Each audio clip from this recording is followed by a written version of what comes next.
You guys, so be careful when you're talking um, about with your narrative. So if you want to use specific language, you never want, so summarize. I might have said, hey, don't summarize, be specific. This is what I mean. This is what I mean. So look, here's like a summary sentence, like everything was crazy. I would do a lot of things when I was younger.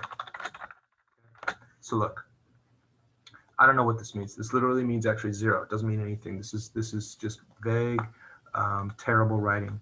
But look, so the reason is like, what is everything here? So this also, you're gonna get me on a freaking pedestal about these words, right? Never use everything. I never want to see it in these essays. You can use it in other teachers' classes. I don't really care. Things as well, and it's. You just get, like all these it's, right? Just avoid these words. They're just pitfalls. They're screwing you over. They're just gonna decimate your writing. So just avoid. So anyway, so this is summary, right? So it's like, oh, everything, like when I was your narrative, you're like, when I was a kid, everything was crazy, right? Sure. Still, this is still just summary.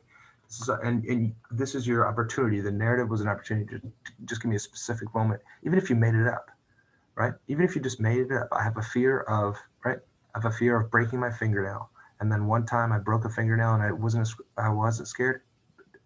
I will forever never be afraid of breaking my fingernail. That's it. One specific event, that's done. Look, here's what I mean by summary. Everything was crazy. I would do a lot of things. It's like these would constructions of these verbs. So how could I write this as not a summary, right? So you say like, when I was a kid, my experience with my mother. Let's say this. When I was a kid, drove us to soccer practice. When I was a kid, and my mom, let's see, when I was a kid, my mom drove us to soccer practice.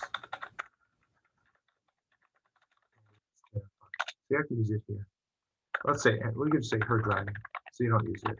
Her driving was terrible. It was terrifying. Okay. See how much different this is? So, when I was a kid, everything was crazy. When I was a kid, my mom drove us to soccer practice and her driving was terrifying. Okay. Or what? When I was a kid, my dad drank so much that he would fall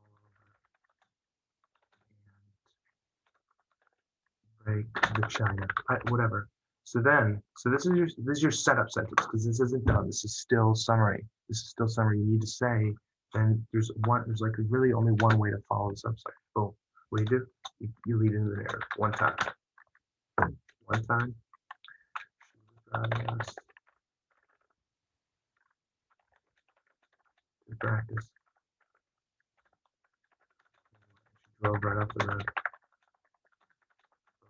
Flipped up the car 76 times.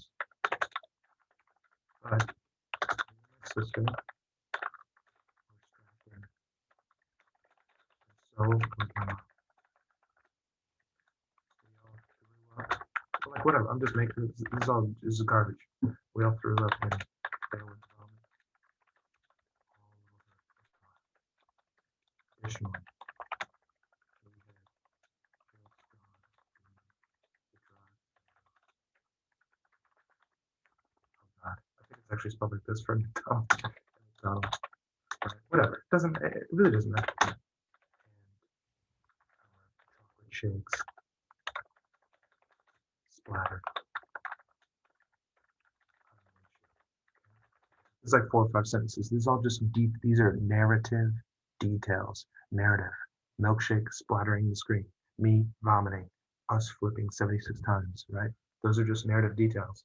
That's all. That was the exercise. Past tense verbs, narrative details, and organization. So I want to see like at least 2 paragraphs, but ideally like 3, 4. Right. If you use more than 2 paragraphs, bingo. If you use like 6 or 7, sure. I guess. Okay. That's all I want to see. So just same here. When I was looking at my dad drink so much they would fall and break time. Like one time, so on Well, let's say one time he fell, and my brother and I were, my brother and I were playing Mario Kart, and he hit the TV with his big bald head, and then the TV